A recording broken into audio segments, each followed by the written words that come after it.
The bunny had lost his friend and his guide. Wade worried that without Sparky, Sniffles might not find his way home, so Wade stopped letting the rabbit loose in the yard.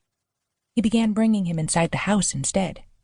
Wade usually did this at night, when he lay on the couch and watched TV. Then Sniffles would crawl inside one of Wade's pants pockets and sleep. One night, Wade was focused on his TV show. He failed to notice when the little rabbit started chewing. Chewing is a natural behavior for rabbits, so doing it must have felt good to Sniffles. But he nibbled a big hole in Wade's best pants. Oops. Did you know, like cats, rabbits can be trained to use a litter box? Other problems came up. Hopping around outside used to wear down Sniffles' nails. Now that he no longer did that, his nails grew too long. Wade's mom tried to cut them, but Sniffles wriggled and squirmed. Once she cut too deep by mistake, and it made the rabbit's toe bleed. Sniffles was acting different, too. He used to show joy by jumping straight up and to the side, but the bunny stopped doing his happy dance. Wade hated to see Sniffles so sad, so he took a risk. He started letting Sniffles run loose outdoors again. All went well for a while. Then one day, Sniffles disappeared and did not return. Wade felt terrible. Is my funny bunny lost for good? He wondered. If only Sparky was still alive. Wade and his parents were outside searching for the little rabbit when Boo Boo joined them. That gave Wade an idea. Specially trained search and rescue dogs found missing people. Could his untrained mutt find a missing rabbit? It was worth a try. Boo, he said, go find the rabbit. To his surprise, the dog seemed to understand. Boo Boo immediately put her nose to the ground. She zigged and zagged. Then she picked up speed. She's got it, Wade's dad said. Boo Boo has picked up Sniffles' scent. The dog headed straight for the neighbor's cornfield. Time passed. Wade grew concerned and plunged into the corn himself. Then he saw them. Boo Boo was walking behind Sniffles and pushing him along with her nose. Every time Sniffles stopped moving, Boo Boo nudged him again. Good old Boo, said Wade, amazed. Thank you for nosing Sniffles home. Boo Boo found Sniffles many times after that.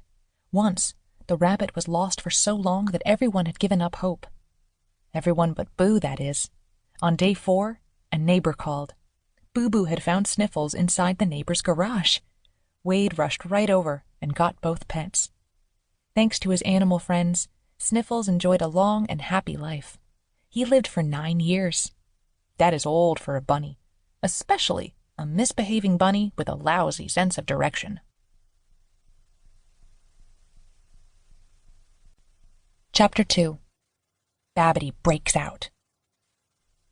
About 450 miles, 724 kilometers south of Sniffles and Wade's home, lived another bunny with a taste for adventure. But you wouldn't know it to look at him. The big black bunny huddled alone in a corner of his cage.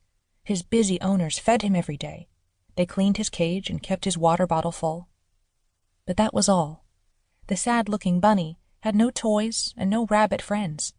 He had not been out of his cage in 2 long years. Finley Broaddus and her family lived on the farm next door.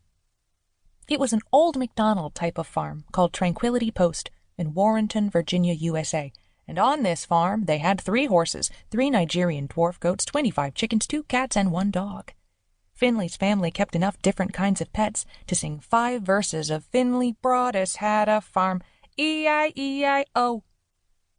But they didn't have any rabbits. And 16-year-old Finley and her sister Callie loved rabbits. Finley often thought about their neighbor's rabbit. She saw it every day. Its cage stood next to the Tranquility Post fence. Seeing the rabbit all alone out there always brought a lump to Finley's throat.